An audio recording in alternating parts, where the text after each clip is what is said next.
Jovin, you so dumb.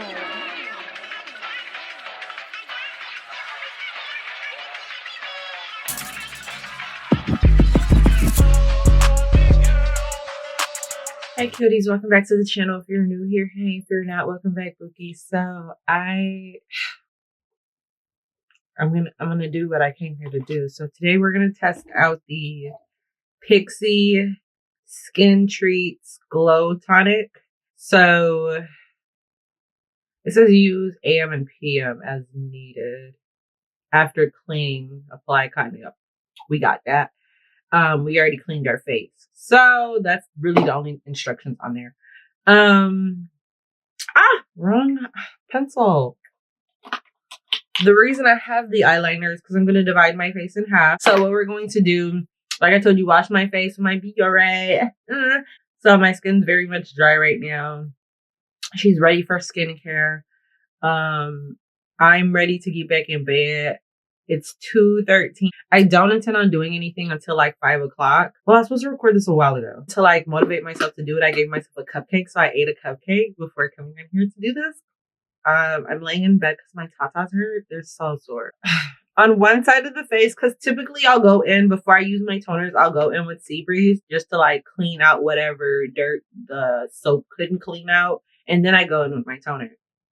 But when I'm reviewing products, I want to get the product's initial review and not like adding on other things. So because I want to do that, what we're going to do is we're going to one side of the face. Where is it? Okay. Because I realized, I'm like, how am I going to know this is the side of the face? Me.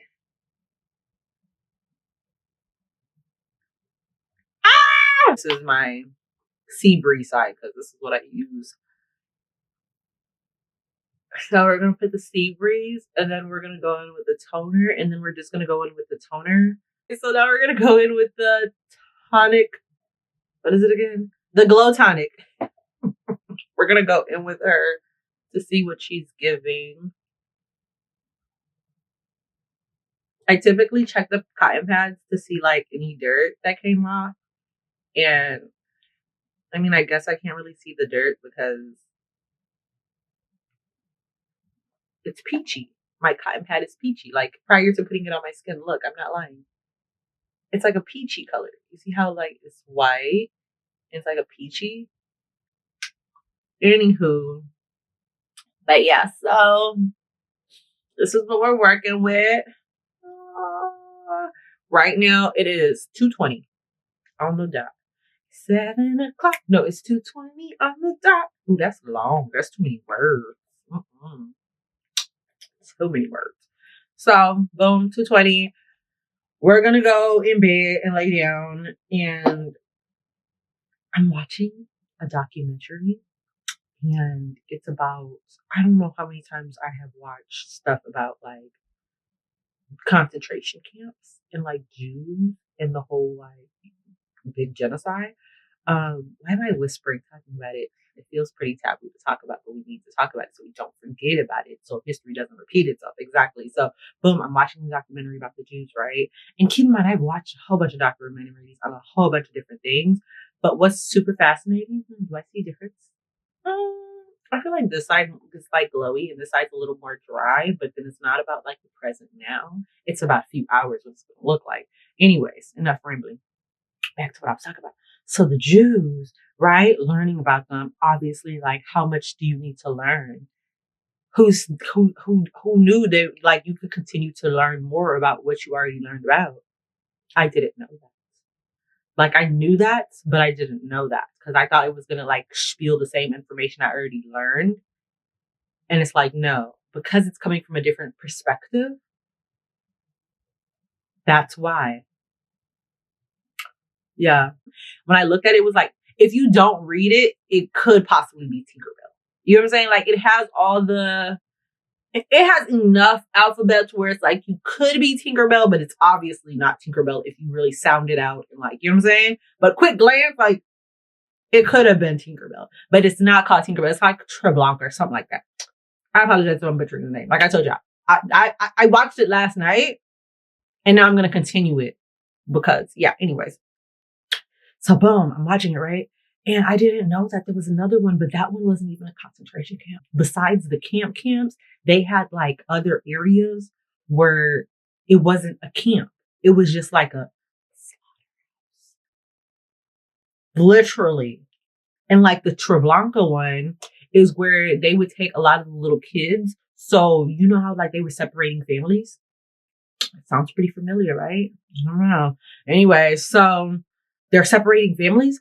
And as they're separating families, they would take the kids and then they would like put them into like these, they're not really like ghettos. Cause remember they would call them the ghettos. So they're not really like ghettos because it was like, I don't want to say public housing, but it was kind of like public housing. And it was just like this big, think about like college dorms. If a college were to like donate their dorm to like a sick cause, that's exactly what it was. It was like a big college dorm where they had all the kids in there. It was so crazy. So then the kids who were there prior, so like some of the kids, they would leave there. So they could be old enough to take care of the other kids as they were bringing kids in. And then it's like, after a while, boom, you're coming out. And then this person's going to grow and like take care of the other kids. And it's like kids taking care of kids in this big, like dorm apartment, whatever you want to call it. Basically like this big, like, I don't know how many they had, but they just talked about one in the documentary, right? So I'm like, oh my goodness, come to find out. Like, I mean, I knew they were disposing of the kids. Some kids made it to, no, cause they had like a no kid rule. Anyways, all in all, stuff. It was really like, I don't know. The reason I say that, because it's like, I don't know what age range they were like, yeah, you can make it to the camps. You know what I'm saying? That's why I'm like hesitant about it. It's not that I don't know. It's like, I'm like, they never made mention of like, you had to have been 12 to not get. Exactly. So it's like, oh my goodness, this is getting really dark really quick. Shh, listen. So I'm over here, right? And I'm just like, oh my goodness. Like, obviously that's heart wrenching because it's like, oh my goodness, these kids like literally didn't do anything. You separate them from their parents once. And then now you're over here like, oh, get on the magic school bus. And this little boy who actually ended up surviving, because obviously it's a documentary.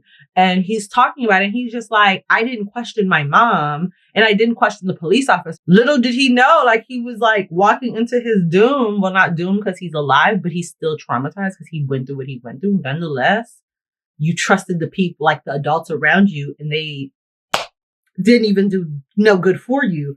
But yeah, so I don't know, y'all. It's getting pretty like, it's one of those like, whoa. So I know you know it. All in itself, I said all that to say this. You may know about a topic a lot, but still continue to learn about it. Not like all the time, like, you know, at random. You know what I'm saying? Like, cause I read the boy in the stripe. Is it the boy? It's the boy with the stripe. The boy in the striped pajamas. For some reason, I want to say the girl in the striped pajamas, but it wasn't a girl. It wasn't a girl. It was the girl in the attic. And Frank, I almost confused. I didn't confuse the two, but I almost like did a crossover. You know how like Cartoon Network would do like crossovers? I almost did a crossover over there. Not in history. Don't do too much crossing over. You got to keep the line straight. Yeah.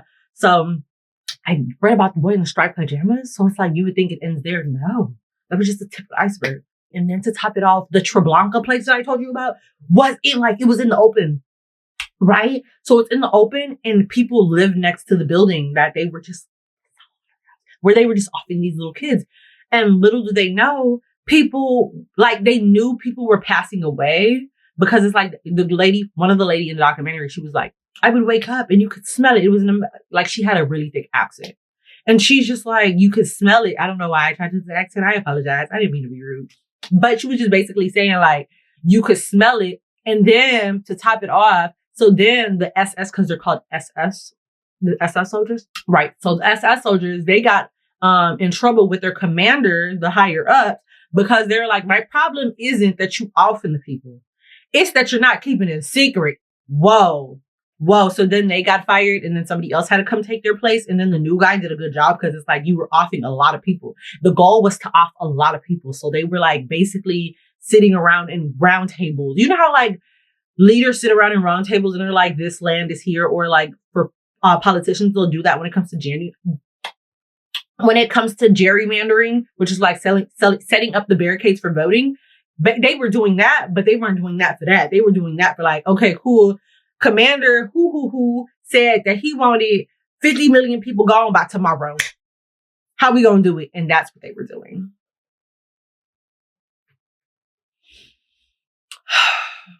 It's a lot.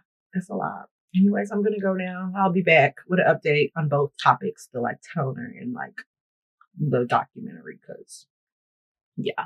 It is 5:10. Do y'all see the difference? Or am I tripping? I'm gonna let y'all decide. As for the it's actually a docu-series. Did I say documentary? Oopsies. Anyways, as for the docu-series, I did finish it. Sum it up. Y'all, I'm gonna put the name here so you can like watch it if you want to watch it. It's like a docu-series by BBC. The people who do news, yeah. Doesn't BBC? Yeah, BBC does news. I don't think that's the same BBC though. Well, they could be, because you know people buy other things. Anyways, so brief history lesson. Back to what I was saying when we ended out. So a lot of, because okay, boom, it wasn't just Jews, right? It really was a whole bunch of other people, but it was primarily Jews. That's why he say Jews a lot. But he, like, Mr. Hitler sir didn't like the Mr. Hitler sir didn't like the what's it called? What's their name called? Damn it, I forgot the name. Gypsies. That's what I wanted to say. He didn't like the gypsy, and the reasoning behind not liking the gypsy is because, like, to him they were like strange people. He just couldn't put his finger on it. It's just something about them wasn't sitting right with him. So he's like, y'all can get tossed there too. And that's crazy. Can you imagine just minding your business and somebody's like, that's suspicious. That's very suspicious. Like, what? So all in itself, y'all, this nothing new though, but a lot of the countries were selling their Jews to Germany. Well, because it was like Germany and Russia, like they were, you know what I'm saying? Because they were, yeah. So they were basically selling their Jews to them for gold, this, that, and the other. And I say it's not really surprising, because didn't those nations over there in Africa, they were selling their people to the Americans for pows and stuff. I don't know. Y'all need to watch y'all politicians. This is not supposed to be political. This is a history lesson. But all I'm saying is history it doesn't repeat itself very, like, in detail like that. But we got, you know what I'm saying? Money hungry people they get to turn in their heads at crazy things. That's all I'm saying. And they had said some girls over there, because apparently they had like some camps in Canada. So over there in Canada, that was the best place to be. Like, that was the holy grail. And you're like, how'd you get Tinkerbell from Treblanka? Well, if you take the word Treblanka out of order, it spells Tinkerbell. Like, you can spell Tinkerbell with it. You're missing an extra L because it doesn't have two L's, and you're definitely missing, I think it's an E or an I, but like you need two more other alphabets to spell Tinkerbell. But for the most part, Treblanka, if you take it out of order, it spells Tinkerbell. How did I figure that out? My brain does stuff. Don't ask questions. It feels like I'm saying ostrich and not ostrich. I feel like I'm butchering the name. That's why I just don't say the name. Like, I don't know. It's really mental. It's really just a mental thing. I feel like I'm pronouncing it wrong. Anyway, so back to the Canada thing. So you would want to be assigned to Canada, because Canada, their SS soldiers, they were known to be fairly lenient. And a lot of the people who worked in the Canada bases, they were just basically doing what you do for laundry day, which is like empty out the pockets, but you're emptying out the pockets of people's clothes because they were stealing from the people. You know what I'm saying? So they would make people change their clothes only for them to be put in, like, you know, uniforms and stuff, but not really cute uniforms, like striped jumpsuit there for the boy in the striped pajamas. You know what I'm saying? That they weren't all wearing stripes, but a lot of it was, I don't know what it was with the stripes. So obviously they didn't have no fashionable. I'm not here to judge. Anyway, so they were over there and they were basically like cleaning out the pockets and tossing the clothes. So they would take the goods, right? So their job was to give the soldiers the money, and the soldiers were supposed to give it back to the great nation of Germany, Russia, whoever was taking the money, right? However, they were pickpocketing and putting the money in their pockets too. But to every good, there is a bad, because obviously this is chaotic. So, I mean, you can't just think it's sprinkles and roses on that side. No, because the SS workers on that side, y'all can't make this up. They were assaulting, like, actually, the women on that side. So it's like, yes, you're not working as much as you would in like the right? You weren't working as much like you were over there. However, you still had your own little like crazy stuff that could be possibly going on that side. And then you're like, but Dr. Mengele, yeah, they talked about him too. I told y'all like they were offing the kids, but he more so wanted twins, dwarves, and then what really blew my mind, like I learned about him, but I didn't really wrap my whole brain around the severity of the matter. And you're like, when did you become a history teacher? Today.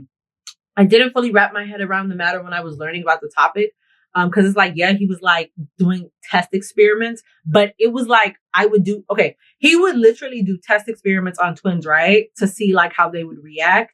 And let's say one of the twins got sick and they were about to like, like go off to the heavens. He would off the other twin. That's wild. So by default, immediately, once one of them leaves, your other partner got to go too. Because he wanted to do the autopsy and compare and contrast the bodies. That's where it's like, oh, you're sick. Like, you're mentally sick.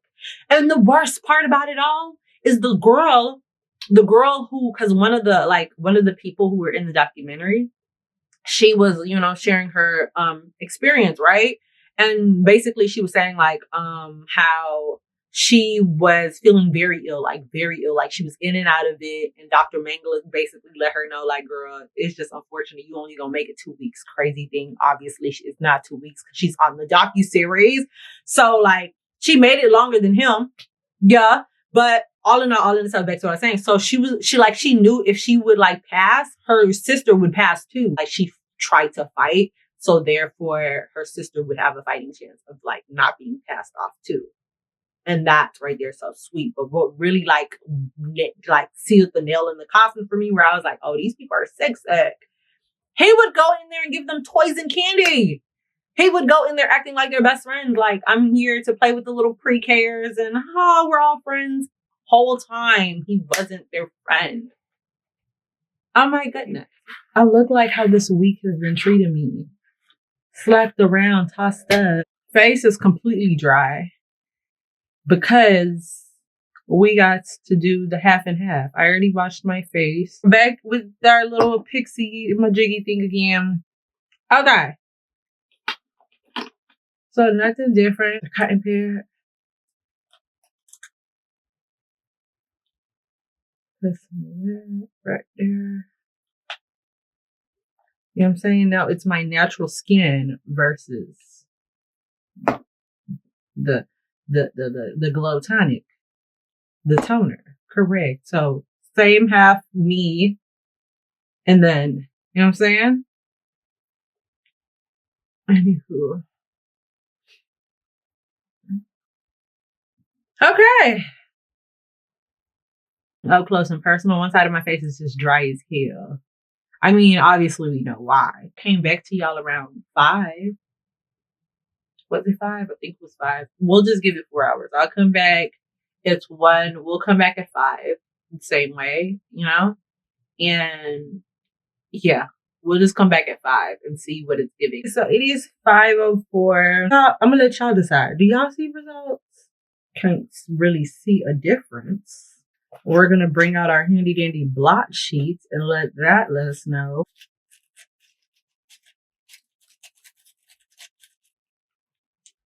So this right here is Pixi. This is what Pixi's giving us, right? We're gonna put it right here.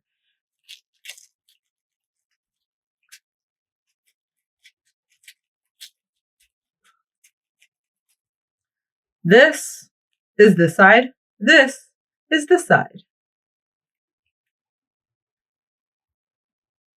It looks about the same. She may be an overtime toner. So if you don't mind like a buildup of overtime, maybe I don't have overtime time. I like my results to be instant. So yeah, I'm really just gonna let y'all decide. Am I personally going to use it? probably on vacation. You know what I'm saying? This is very travel size friendly.